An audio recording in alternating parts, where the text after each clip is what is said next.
Hello students, welcome to JNG math.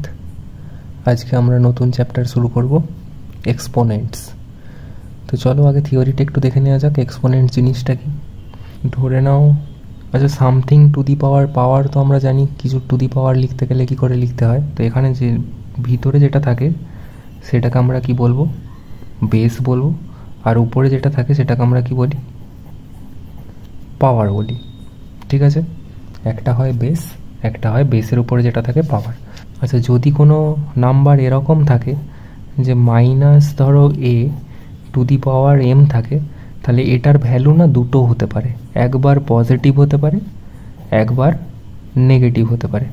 কিন্তু কখন positive কখন নেগেটিভ হবে? তুমি বলবে এটা তো আছে নেগেটিভে, তাহলে এর ভ্যালু পজিটিভ কী করে হবে? হ্যাঁ, পজিটিভ হবে যদি এমটা যদি ইভেন নাম্বার হয়, তাহলে এটার ভ্যালু পজিটিভ হয়ে যাবে। আর এমটা যদি অড নাম্বার হয় তাহলে না এটা নেগেটিভ হয়ে যাবে।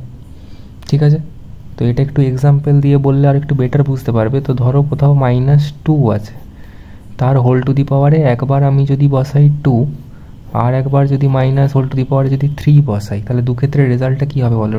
আচ্ছা, এর আগে এটা আমাকে বলো যে এ স্কোয়ার মানে কি এটাকে এ ইন্টু এ আকারে লেখা যায়? যে এ স্কোয়ার মানে দুবার মাল্টিপ্লাই, এ কিউব থাকলে এ ইন্টু এ এরকম 3বার মাল্টিপ্লাই, এটাকেই না পাওয়ার বলে। তাহলে এখানে বলো -2 তার হোল স্কোয়ার মানে কি হবে? -2 ইন্টু -2। তাহলে মাইনাস ইন্টু মাইনাসে কী হয়ে যায়? গুণ করলে প্লাস হয়ে যায়, আর 2 2 4 হয়ে যায়। তাহলে এর ভ্যালু প্লাসে হয়ে গেল কনভার্ট। আর এটাই দেখো, এটা কী হবে? -2 ইন্টু -2 ইন্টু -2। তাহলে বলো এই দুটো মাইনাস মিলিয়ে এটার ভ্যালু কত হলো? +4।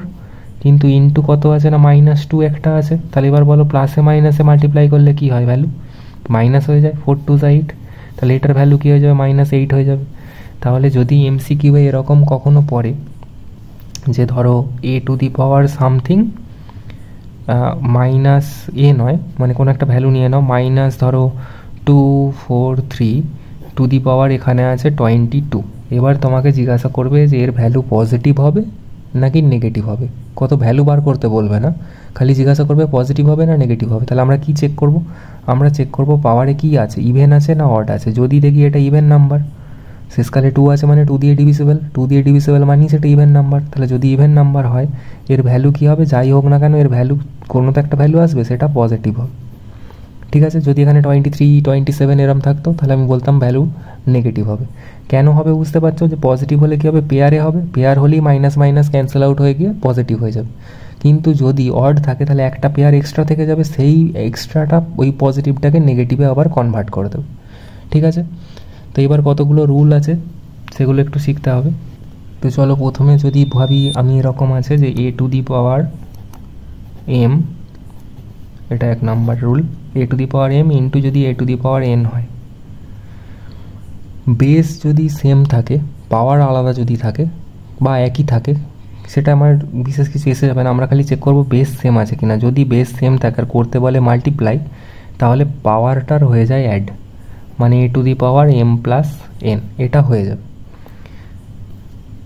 ঠিক আছে, তাহলে যদি আমি এক্সাম্পল দিয়ে বলি যে 2 to the power 2 into 2 to the power 3 এরকম যদি কোথাও থাকে, দেখো বেস সেম আছে, তাহলে কী হয়ে যাবে? 2 টু দি পাওয়ার 2 প্লাস 3 মানে 2 টু দি পাওয়ার 5, এটা আমার অ্যান্সার হয়ে যাবে। ঠিক আছে, 2 নম্বরে মাল্টিপ্লাই তো করলে, এবার যদি ডিভাইড করি, A to the power M divided by A to the power N, এটা যদি থাকে তাহলে এটাকে আমরা একটু এরমভাবে লিখতে পারি কি, যে A to the power M by A to the power N.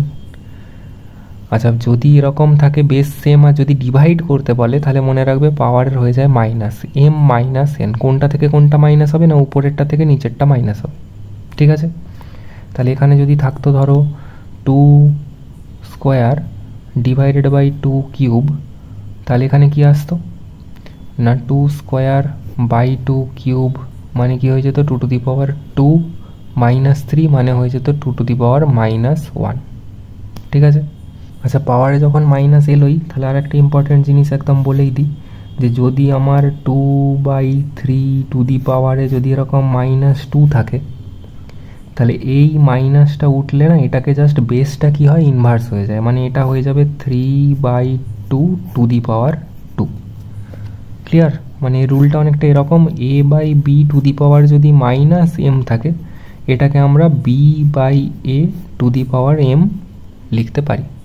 ঠিক আছে, বেশ। 3 নম্বর রুল কি বলছে না, যদি a two the power m two the power n থাকে, পাওয়ার টু দি পাওয়ার পাওয়ার থাকলে পাওয়ারের কি হয় গুণ হয়ে যায়, মানে মাল্টিপ্লাই হয়ে যাবে, a two the power m into n হয়ে যাবে। মানে ধরো 2 টু দি পাওয়ার 2, তার টু দি পাওয়ার যদি 3 থাকে তাহলে হয়ে যাবে 2 টু দি পাওয়ার 2 ইন্টু 3, মানে 2 টু দি পাওয়ার 6। এটা হবে অ্যান্সার। 4 নম্বর রুল কি বলছে না, যদি সামথিং টু দি পাওয়ার 0 থাকে এর ভ্যালু সবসময় 1 হবে, কখনো এর ভ্যালু 0 ভেবো না যেন। মানে এরকমও যদি থাকে 1 2 3 4 টু দি পাওয়ার 0, এর ভ্যালুও কিন্তু সবসময় 1 আসবে। ঠিক আছে, এই কটা থিওরি যদি মনে রাখতে পারো তাহলে আর এক্সারসাইজে বা এক্সামে কোনো অসুবিধে হবে না। ঠিক আছে, এই কটা রুল, এই 4টে রুল একটু মনে রাখতে হবে, কী থাকে কী হয়, বিশেষ করে এটা একটু ভালো করে মনে রাখতে হবে, তাহলেই হয়ে যাবে। আজকে থিওরি ক্লাস এখানেই শেষ করছি, দেখা হচ্ছে আবার পরের ক্লাসে।